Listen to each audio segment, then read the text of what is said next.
everybody. Welcome into Going Public. I am Harry McCullough. Today, we're joined by David Ravelay, the Executive Director of the Tier-1 Port Commission. Dave, thanks for being with us. Appreciate it, man. Yeah. So what's new? What's going on? Any updates? Well, I'm glad to be here. And yeah, we have a few. The dredging for the maintenance is kind of old news because they did it last year, right before the end of the year, and it's still holding up.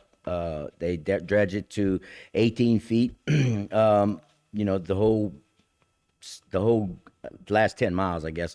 The rest of it is pretty much stays where it is. So the maintenance is not an issue right now. So we just kind of coasting on what we did before. So you moved to the deepening process, and you give us a status on that? Yeah. So the U.S. Army Corps of Engineers last month released their fiscal year 2022 work plan, which is very late. They should have released it back in October, but it lays out how much Corps can spend on water projects in the fiscal year 22. So nationwide construction received $2.5 billion, investigations received $150 million, operations and maintenance received $4.5 billion, and then there's some other Mississippi River territories and stuff like that. And in this plan, it also includes the little $9.23 million that we get for maintenance, which some of it's already spent for last year. We still have a little bit they're holding on to. They may go north and north of Cocodrie. They may not. We don't know yet. And I kind of like the fact that we do have a little money in case we get a hurricane. We have some money to get our industry back on their feet. So that financial year of 22, that starts and ends where? October to October. Okay. So we're in 22 right now, and it ends in October. So finished with 22. Right. That's right. So they're behind. Like the budget is supposed to be passed to start the fiscal year, which is in October, okay? But I think the budget didn't pass until like February, okay, for 22. Well, it's been such a strange couple of years, it right? Has. And when you're talking about stimuluses and better buildbacks and hurricanes and pandemics, all spills. So it's been a different kind of year. But what are the additional kind of funding things y'all looking at for right now, and hopefully we get back on we kind of have been for like probably 18 months, but now we can get kind of move back on a normal track. Right. Yeah. The additional federal funding that we got was in the 22 budget was $350,000 for preliminary engineering design for the deepening. Doesn't sound like much, but it engaged the Corps. So that got them going. So some additional federal funding, Garrett Graves and Scalise were able to get $2.5 million for us in that same, I guess not the same year, but it's right now they're working on it. It's the committee for the water resources, and they are the committee just in the House just passed $2.5 million of funding for us to send to the Corps to continue the design. It was made to Scalise and Garrett Graves and also Bill Cassidy. The request for funds be used to continue the Homer Navigation Canal deepening. So that's good. So it's going to be a little while before it makes it there, because this is just a committee on the House side. They're going to have a committee on the Senate side, and the House and Senate will vote on it, and if they agree, it'll go into law. If not, they'll have a negotiating committee and they'll get it out. But so we have $2.5 additional million coming next whenever that's approved. So we got to keep it going. Always looking towards elections. That's always a big thing too. When you're doing that, when you talk about engage the Corps, what exactly? You said it didn't seem like much. You got a couple $100,000, but it engaged the Corps. Explain that to me. So everything we do with the canal has to go through the Corps. The deepening part got authorized in 20, but no funding was given. So they can't do anything in New Orleans district, and everything we do has got to go through them. So they just kind of sitting there waiting on money, and so finally that 325,000 came in, and it gave them a job number to charge to, and it engages them. So they actually now they have a project manager. There's somebody we can call. We could call people before, but they really wouldn't really go out of their way because they didn't have anything to charge to. So if you ever work for a big organization, that's how it works. If you don't have a job number to charge to. So that 320,000 created a job number so they could start charging, and they'll start working on it. The 2.5 million will follow behind that to keep them going and to start the design work, which is what we need before we can bid it out. Yeah, full request, the $2.5 million.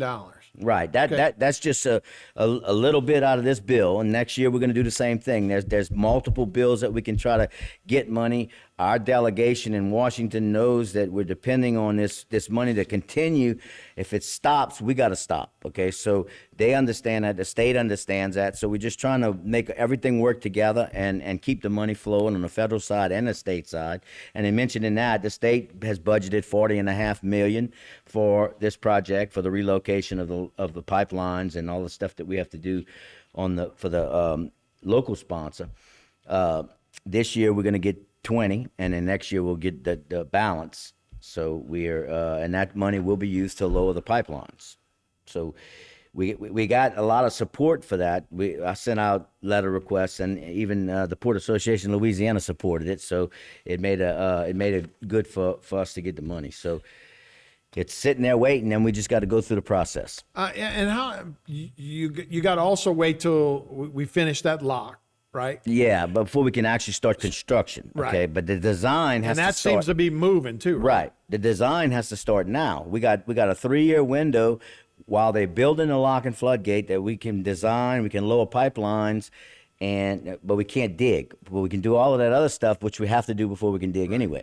So hopefully the money flows. We get everything done in 3 years, and when they open and close that floodgate for the first time, the Corps puts a contract out on the street, and they award it, and we get it started. That almost seems like it's advantageous, right? To have this 3-year window to get everything organized. Yeah, right? I mean, it's gonna take that long just to get right, and maybe longer. So to finish on that, the full House of Representatives is expected to advance that bill in July before the end of the fiscal year. Okay, well this month, and the end of this month. The Senate has not scheduled anything on their side as to when they're going to start looking at all of these funding bills.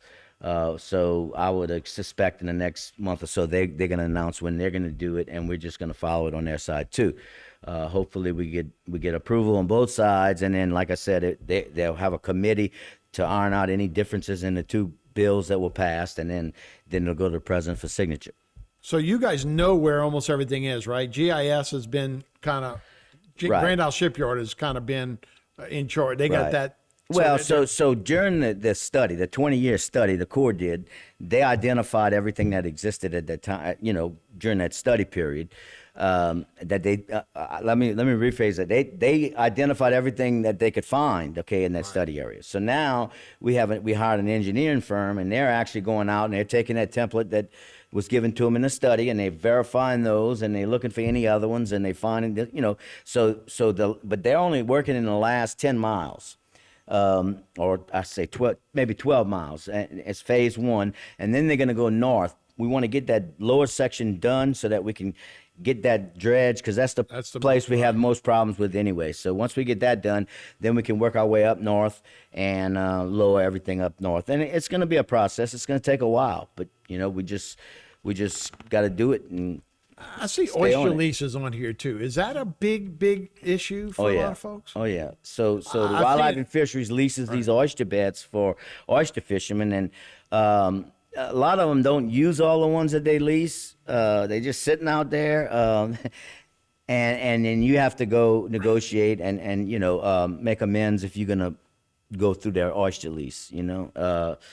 It's just a process that it's gotten a lot better. It used to be that these oyster fishermen would strategically get these leases, sure, and then you have to pay them to go through them. Okay, now I think the government has got involved, and the leases aren't as long, and there's a lot of lot more wiggle room for construction when you need to get in an area. Okay, we don't want to ruin their oyster fishermen, but you know, Sure. you have to do it. It's progress. So And that's mostly on the southern end too. that's the right? southern end. Yeah. Yes.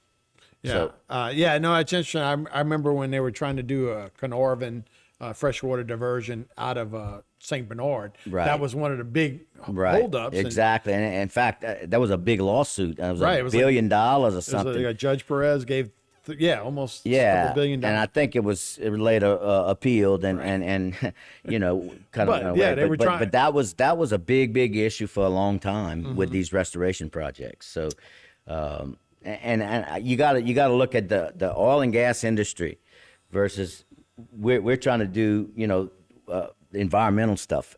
Oil and gas industry, they have pipelines and they do right of ways everywhere.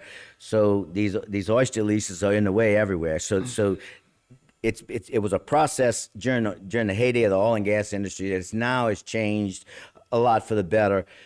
Now that we're doing these environmental projects. Right, it's for everybody too, right? Yes. And it is.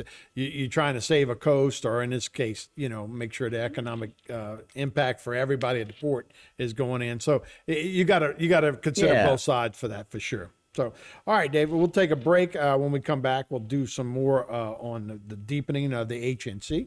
We'll do more of that and much more right here on Going Public.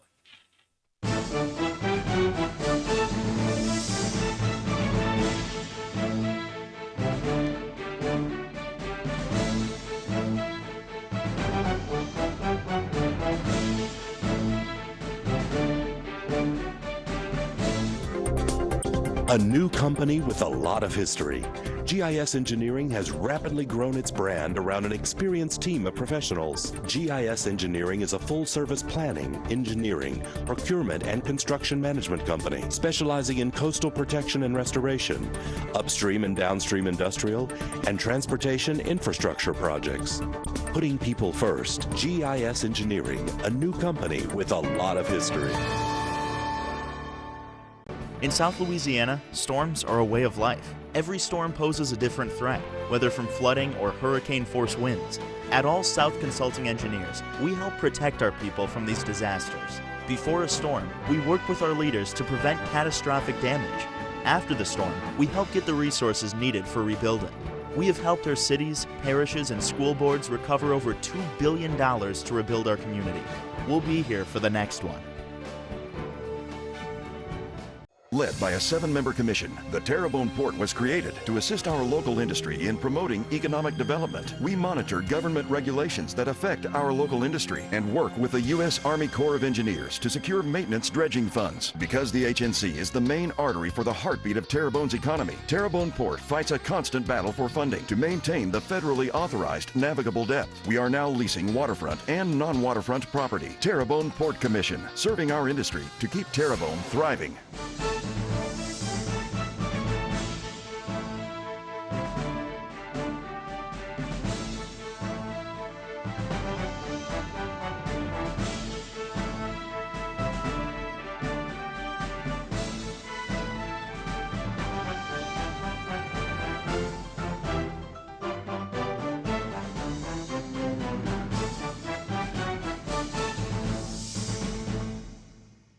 Hey, everybody, welcome back into Going Public. Harry McCullough here.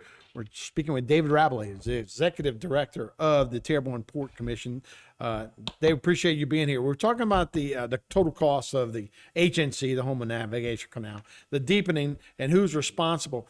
You're trying to make deals, plans, costs, but you have to have the money first before you can make those deals?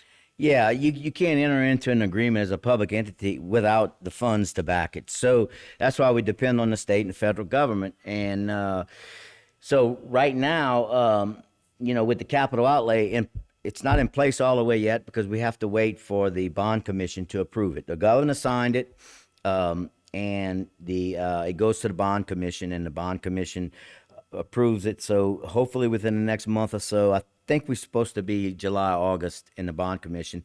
and then we'll get the or get the approval from them, and then we can enter into a cooperative endeavor with the state. Once we have that cooperative endeavor, that's like money in the bank, okay? And then we can go ahead and negotiate with the oil companies and, try to get the pipelines lowered. Right. So that's where all those lurds come in, right? That's correct. We've learned a new word yes. here. So we're going to go into all of that, right? So the cost to deepen is a little complicated, but it's just the way the federal government operates. So the cost share is 80% federal and 20% non-federal. Okay. The non-federal sponsor is the parish, the port, and the state of Louisiana, and we going through DOTD. The non-federal sponsor is not only responsible for the 20% non-federal, but we're also responsible for the LERDs, which is land easements, right-of-ways, relocations, and disposal areas. And that's what we're working on now with lowering the pipelines. We got to get right-of-ways for the spoil disposal, and we have to deal with the oyster leases and anything environmental. So the state has agreed to fund the non-federal share, which thank God, because it's going to be a lot. And the port and parish will be responsible for in-kind services, which is what we do, just kind of staying on top of it. The deepening study estimated a total cost of $255 million for the project, and that includes the costs associated with the LERDs. The federal share is $177 million, and non-federal share is $78 million. And that's as it sits now. Once it's bid out, and the numbers may change a little, but that's how it breaks out now. So the non-federal share is paid out of the state's capital outlay program. Okay, so the capital outlay, HB2, was signed by the governor just past May, and Terrebonne Port's in line for $20 million this year and $20 million next year for the deepening. We're currently awaiting the bond commission's approval, which we just discussed. Once approved, the execution of a cooperative endeavor with the division administration will free the funds for its intended use. We have a very, very strong delegation. I can't say that enough on our state side. Jerome and Tana, man, they just hit some grand slams. And, we got Brett Alain, we have Mike Fazy and Beryl Amadi.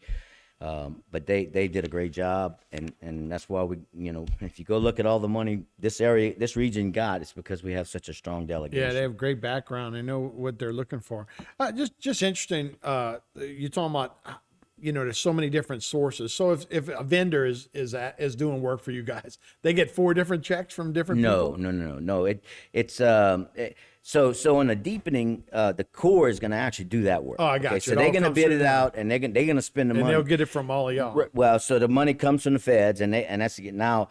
When we do the pipeline lowering, we get the money from the state. It comes. So what we do is we hire a contractor, and we make an agreement. And once they go to work, they send us an invoice. We review the invoice and make sure it's legit. And we send it to the state and say, okay, this is legit. We need you to pay it. They cut the check. They send it to us, and we cut the check to the contractor. And that's how it's done. So it's pretty much streamlined. And once you get the first invoice through, it takes a little while, but once the first one gets through, it's pretty regular, especially with the state. I mean, right. They're good at that.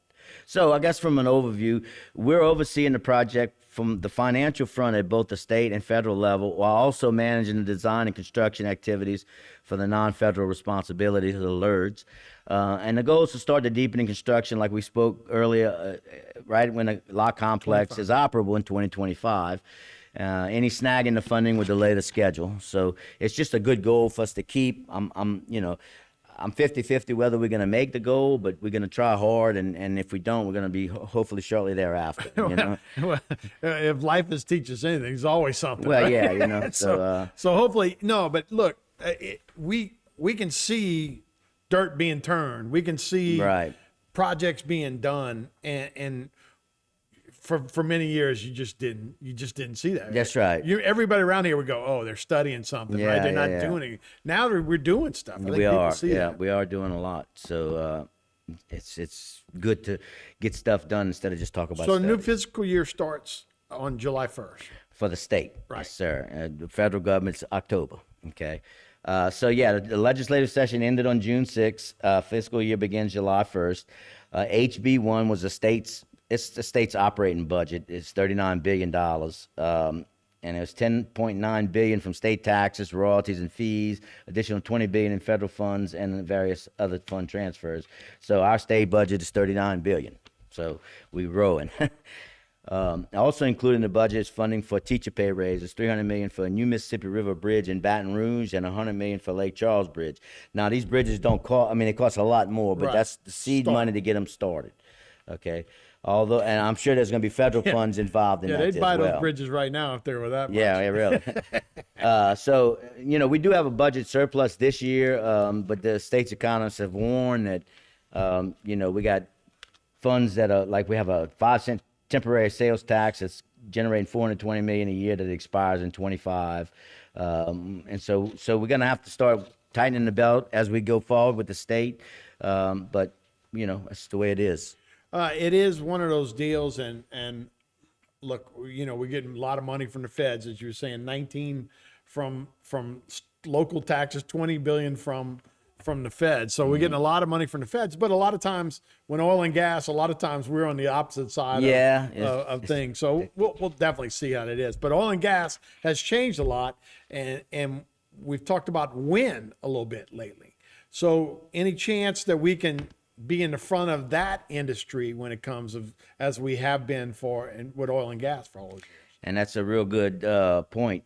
We, as you know, in Europe, wind energy is a big, huge thing. It's been there for last, 15, 20 years at least. We just recently, they built a wind farm offshore of Rhode Island and it's a Block Island wind farm. I was fortunate that I was able to go on a little field trip a couple of weeks ago to view it, and on the way back we did get caught up in the flight delays and everything. I called it a flight mare. We were supposed to be back like Wednesday at 5, and we didn't get back till Friday at 5 a.m. So it was crazy.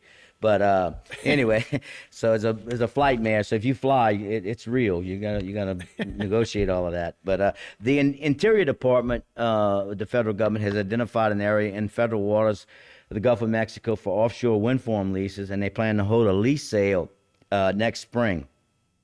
Louisiana has also identified an area in the Gulf of Mexico for offshore wind farm leases in state waters. The Biden administration has set a goal for 30 gigawatts of offshore wind in the national electric grid by 2030. And this will take at least 2,100 wind turbines and 7,000 miles of cable installation with specialized support vessels. And we only have 7 turbines now operating in U.S. water, so do the math. It's a lot to come online between now and 2030. So the capacity to build these large structures, components, doesn't exist here yet, okay? And that's what was really hard for me to grasp when people were saying, look, these wind farms are nice, but this region doesn't have the heavy enough equipment. You got to be kidding me. But when you look at those things, the jackets that they sit on, we can build. That's no problem. We can build them and install them. But the installation vessels that install these windmills have to be able to reach 600 feet in the air To install. or they have to the top of the crane. I mean, they have to lift crane. up to 600 feet. So they have a huge jackup boat. I saw one picture of one of them. I'm trying to get a picture next time, but it makes any jackup boat that we have in the Gulf of Mexico look small. Just dwarfs it. In fact, one of the biggest ones that we know of that Gulf Island built was out there in Rhode Island when this big one came in from Europe to install, and it's sitting on the side of it, and it's 5 times smaller than this other one. I mean, it's just huge. The turbines weigh like 400 to 500 tons, and those things sit on the top of the post, because that's what turns the windmill. I believe the technology can make it better, and they can put those turbines on the deck of the platform and run a shaft up the tower to power the windmill. But anyway. So Dave, we don't have any boats that size to work on these kind of machines. No, we don't. These vessels are strictly built for this wind energy, wind farms offshore. We don't have anything that can lift something that high, that heavy, that high. And that's what it amounts to. So yeah, I think they will build something like that in this area eventually. But I think if we position ourselves to be part of the supply chain and do everything else but those installs, okay, build everything, service them, do everything but the installs, I think we can capitalize, make a lot of money, make a lot of jobs. Be an exciting new industry, and yeah, we could certainly use the help here for sure. So, David Rablais, I appreciate it. Thanks so much for your time. Thank you, Harry. That's Going Public. We'll see you guys next time.